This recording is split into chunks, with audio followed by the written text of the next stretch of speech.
PS3 tunado com 48 mil jogos é na Game Over Store, link na descrição. Ultimamente, nesses tempos pra cá, eu ando jogando bastante games de Play 1. Jogos que andam despertando bastante a minha curiosidade de saber como é que eles estão hoje. Se a minha memória afetiva, a nostalgia, tá me afetando em relação à qualidade desses games. Então assim, por que ao invés de só jogar, eu não transformo essa jornada em um vídeo pra mostrar pra vocês? Por isso, irmão, nesse vídeo eu decidi visitar esses games. Jogos que já fazia um tempo que eu não jogava, então eu decidi fazer algumas capturas de imagem pra mostrar um pouco desses games pra vocês, contar um pouco da minha história com eles e apreciar a ambientação de cada jogo de forma genuína e bem tranquila, sem compromisso nenhum, apenas por mostrar mesmo. O conteúdo não precisa ser riquíssimo, basta ele ser interessante e te proporcionar um certo conforto enquanto você come alguma coisa aí deitado pra aproveitar o conteúdo. Então é isso, amigo, o vídeo ficou dessa forma aí. Espero que vocês gostem. Kowalski! Man down! Aqui no canal eu já falei várias vezes do primeiro game, mas nunca falei do segundo, que é o Siphon Filter 2. Aquele que você começa caindo de paraquedas nas montanhas do Colorado, onde você controla um agente do governo que tem que lidar com inimigos do estado. E aqui você tá ligado, né? Você perceba que nesse vídeo a maioria dos jogos que eu mostrei aqui são em terceira pessoa, com fases que te dão uma certa liberdade. Logo então esse game se encaixa perfeitamente nessa modalidade e onde aqui você pode executar as missões do seu jeito, da sua maneira, sem um tempo específico de conclusão. Tu pode demorar a hora que você quiser e ficar perambulando e explorar os mapas, onde eu fiz isso demais, irmãozinho. Se liga na atmosfera do jogo.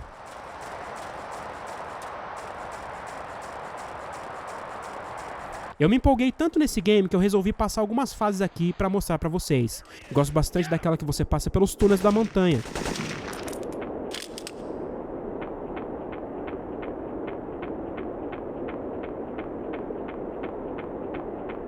Tem também as fases onde você joga com a menininha, fases onde você tem que ser stealth e tem que jogar na brisa sem fazer alarde.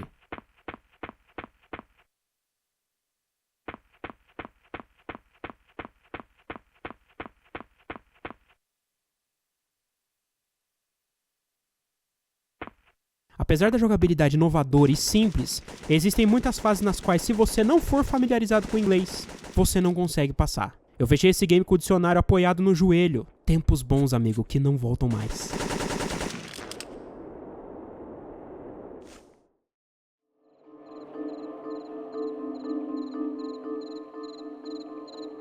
Tomb Raider Chronicles foi o game da série que eu mais joguei, jogo que preza muito pela sua liberdade na resolução das coisas pra avançar no game. Tipo assim, se tem uma coisa que esse game faz com classe, é a cultura do foda-se. E como é que ela funciona? É simples. O game ele te joga lá na fase, sem te explicar o que você tem que fazer, sem te ensinar como jogar, não te explica pra onde você tem que ir e foda-se. Mano, é perfeito. Significa que você vai ter que se virar pra jogar, se virar pra aprender, se virar pra resolver e passar. Não é pra qualquer um. Já me empaquei inúmeras vezes nesse game e deixei parado por meses. E nem fui eu que fechei esse jogo, mano, e sim o meu padrasto. Ou seja, eu falhei nesse jogo miseravelmente, aqui eu admito que eu fracassei. Tá, mas por que eu trouxe ele aqui nesse vídeo? Simples, justamente por conta da ambientação. A modalidade foda-se do jogo também incluiu o fato de que no game nem trilha sonora de ambiente ele tem direito. Logo então, tudo aqui que aparece no jogo você não espera, te trazendo aquela sensação de que algo pode acontecer a qualquer momento.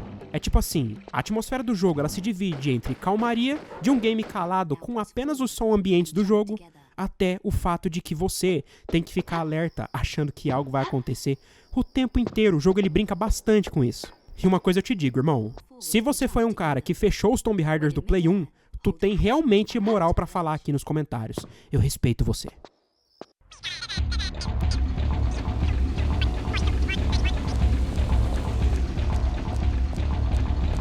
Olha só, eu acho que quem tiver pra base de uns 16, 17 anos, nem vai se ligar que esse é o primeiro GTA da história, lançado pro Play 1 em 97. Tempo que a Rockstar nem era Rockstar e sim DMA Design. O jogo ele nem tinha sido lançado pro Play 1 e sim pro PC primeiro, o MS-DOS, e veio pro Play 1 só um ano depois.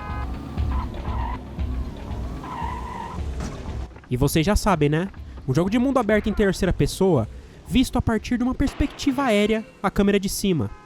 Essa câmera, ela se distancia quando o jogador entra em um carro para te proporcionar uma visão melhor dos seus arredores e se aproxima quando o jogador está a pé ou dirigindo bem devagar, para que você possa ter uma visão mais detalhada das ruas e dos pedestres. E falando em pedestres, é aqui que o jogo brisa de verdade, porque a inteligência artificial dessas pessoas na rua, desde aquele tempo, já proporcionava momentos engraçados. Eu gostava muito de sair socando todo mundo no meio da rua. What the hell? Son of a bitch!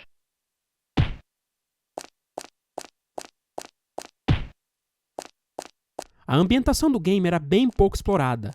Não te dava uma imersão de um mundo movimentado. Significa que, se você estivesse num lugar quieto, o jogo ele também ficava quieto, tudo em silêncio. Só se destacava os passos do personagem.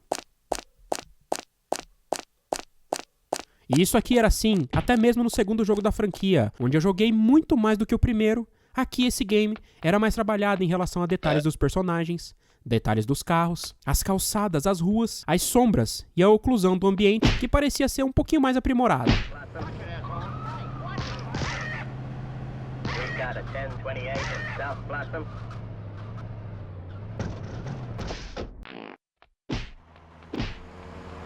Foi um jogo que me trouxe muita alegria. Na época eu era pequeno, eu nem lembro de ter fechado. Me deparei esses dias fazendo missões enquanto eu assistia o treinamento da Fórmula 1 na TV.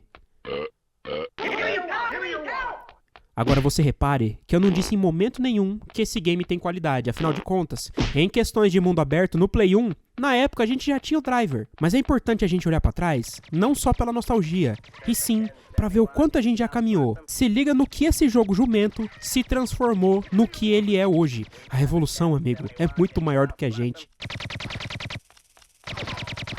E você já jogou os primeiros GTAs? Comenta aqui embaixo.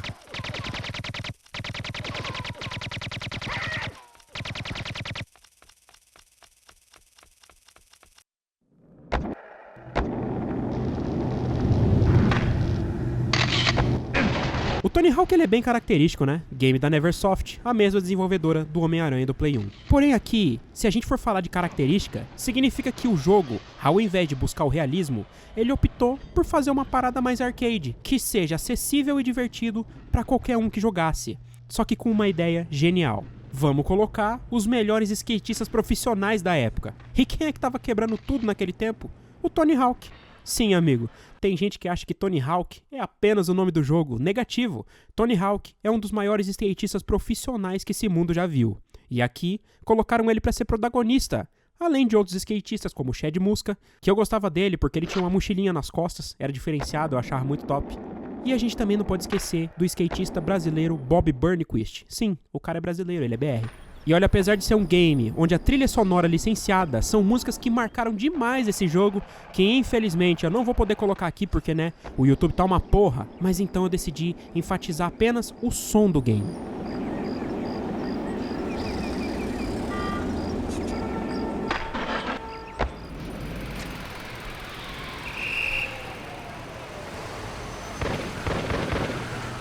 E em vários quesitos eu acho que não vale a pena falar só de um Tony Hawk.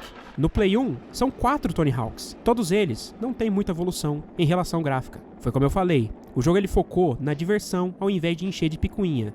Mas cada jogo tem cenários maiores e mais elaborados, lugares fechados para manobras profissionais e até locais nas cidades e em lugares suburbanos. Eu me lembro que Tony Hawk, na época que eu tive ele, eu não tinha o memory card, ou seja, eu fechava o game todos os dias para desbloquear as pistas que eu queria. Veja como eu era um macaquinho levado. Até eu começar a dar de louco e deixar o console ligado, mas não funcionava. Se você deixa o Play 1 por muito tempo parado, o CD ele também parava. Pelo menos o meu console era assim, e por alguma razão o jogo travava. Olha os perrengues que a gente passava nas antigas, irmão. Que saudade. Comenta aqui embaixo se você jogava sem memory card também.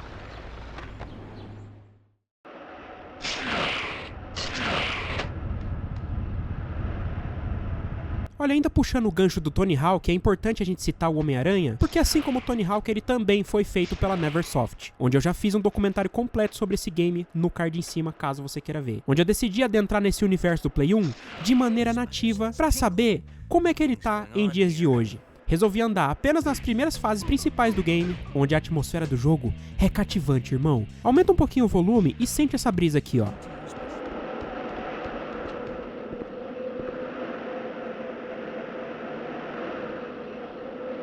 E por mais que seja um jogo linear, onde você vai passando as fases, o jogo ele te transmite uma certa liberdade, que é a liberdade de você ser o Homem-Aranha em um mundo supostamente aberto, totalmente em 3D, pra você passear pelos prédios, cara. Isso aqui pra época era magnífico.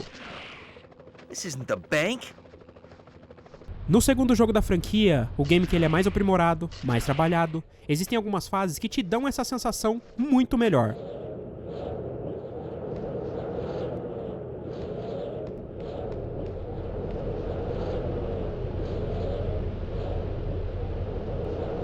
De todos os jogos do Homem-Aranha que já foram lançados na face da Terra, pra mim, os do Play 1 são insuperáveis.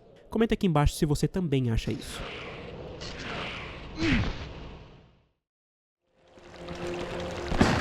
Olha, no vídeo passado, nos jogos que envelheceram como vinho parte 2, eu coloquei o Medalha de Honra lá. E eu expliquei que pelo fato dele ser um game onde questões gráficas e jogabilidade, não dá pra dizer que ele envelheceu bem. Só que, analisando a obra como um todo, eu disse que o game, ele não tá vendendo gráficos e tecnologias avançadas, e sim a imersão. E vocês concordaram comigo.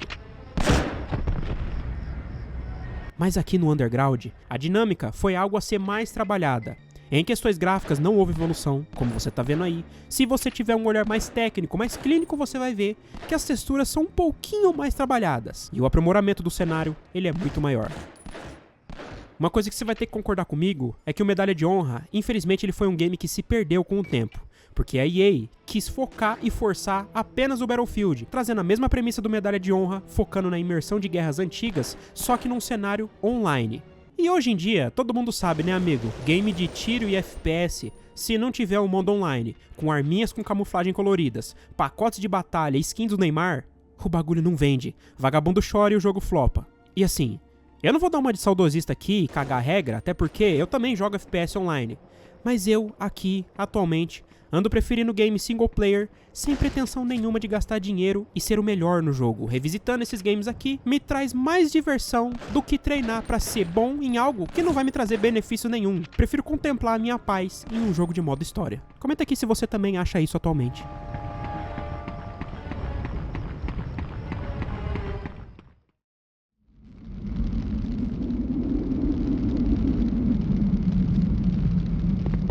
C12 Final Resistance, jogo que eu já perdi as contas de quantas vezes ele apareceu aqui no canal. Porém, mesmo assim, por incrível que pareça, é um game considerado underground. Tem muita gente que não conhece esse jogo, onde você controla um soldado humano cibernético, líder de uma resistência. E pra quem for um lêmure dos anos 80, o jogo ele foca muito naquele cenário onde as máquinas elas dominaram a parada, e você é tipo basicamente um exterminador do futuro, que tem que resolver essa treta de qualquer maneira, em meio a cidades em ruínas, escombros e tudo mais.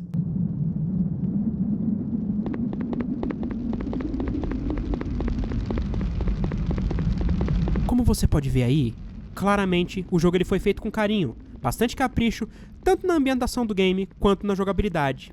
Além dele ser simples, qualquer um pode jogar, ele tem bastante qualidade na gameplay de uma maneira muito fácil. E eu recomendo demais esse game, mano, pega pra jogar qualquer dia, tenho certeza que você vai se surpreender com o joguinho.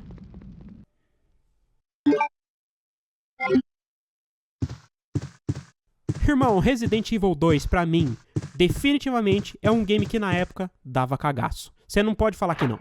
Justamente porque esse jogo ele mirou em todas as possibilidades possíveis que ele tinha de te deixar tenso e alerta o tempo inteiro.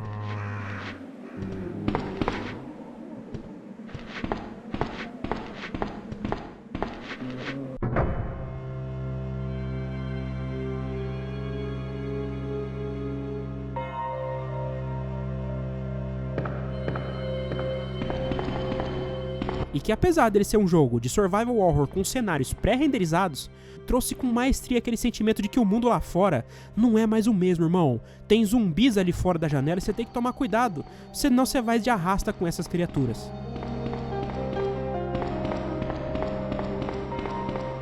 E como eu já disse, o canal, mesmo trazendo jogos de terror, eu não tenho pretensão nenhuma de te proporcionar desconforto e sustos. Muito pelo contrário. Eu tô aqui apenas para mostrar a ambientação do game. Logo então, você há de concordar que Resident Evil também tem seus momentos de curiosidade, quando tu tá pelos locais onde nem trilha sonora tem. Você só ouve os passos do personagem. E também o momento em que você encontra a sala segura, onde a trilha sonora do jogo te proporciona aquele sentimento de calmaria.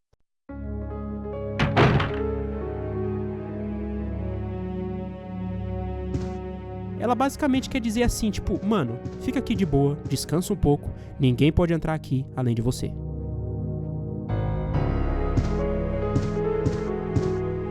É um jogo onde um pirralhinho como eu, nas antigas, demorou muito pra fechar. Porque além de eu não saber inglês e jogar de dia por ter medo, os puzzles eram uma parada complicada pra um moleque de 8 anos. Mas eu joguei do mesmo jeito. Comenta aqui embaixo se você também não sabia inglês e empacou demais nesse jogo.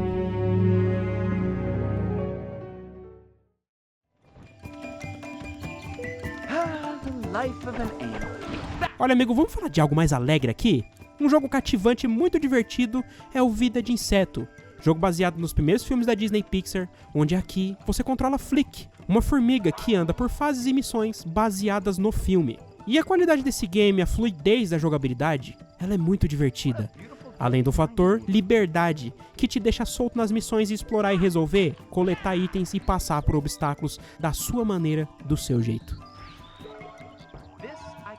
É o típico game em que a dificuldade, ela nem é tão avançada assim. É basicamente um jogo pra você relaxar e curtir de boa, explorando as fases e aprendendo as mecânicas. Agora, irmão, deixa eu te dar um toque de parceiro. Você tá ligado que pra jogar todos esses games você tem que ficar baixando emulador, ficar baixando o ISO. É basicamente chato pra caramba configurar todas essas ações nas quais eu trouxe aqui nesse vídeo pra poder mostrar pra vocês. Então, o que você acha de ter um console onde você não precisa fazer nada disso? Todos os games que eu mostrei aqui nesse vídeo estão lá. Porque o PS3 tunado da Game Over Store oferece todos esses games pra você de graça. Sim, amigo, de graça. Com esse console você vai poder jogar mais de 48 mil games, não só de PS3, mas de vários outros consoles, tudo em um só aparelho, incluindo jogos de Play 1, todos os clássicos da época, vem também com jogos de Play 2, biblioteca enorme, e a maioria desses games traduzidos em português e alguns até dublados. Fora os games retrô, né? O console ele vai com o aplicativo da loja com mais de 30 mil games da época, tipo Super Nintendo, Mega Drive, Master System, Atari, Game Boy, jogos de fliperama. É só você entrar no aplicativo, escolher o game e jogar. Não precisa nem baixar e instalar, mano. E se você quer jogar jogos de Play 3, tu baixa e instala de graça, direto do console. É só escolher o jogo e melhor, de graça. Aqui você só paga o console e leva 48 mil games. A conta é fácil de fazer, amigo. Tá cansado de gastar dinheiro com o jogo? Tá na descrição, acesse lá gameoverstore.com.br. Pessoal, videozinho top, só pra mostrar pra vocês um pouquinho do que eu ando jogando ultimamente. Queria compartilhar um pouquinho com vocês, então comente aqui embaixo qual jogo que você quer que eu visite no PlayStation 1, porque se esse vídeo aqui der boa, eu vou pegar sugestões dos inscritos pra explorar os games que vocês pedirem. Então, mano, se inscreva no canal, ative o sininho e se deu nostalgia de ver esses games, compartilhe com aquele seu amigo que também viveu essa época junto contigo. E seja membro do canal. É apenas R$3 e você vai ter o seu nome eternizado pelos vídeos da Creative Games pra sempre, como esse pessoal que tá aparecendo aí. Pessoal, eu vou ficando por aqui, um abraço, fiquem com Deus e tamo junto.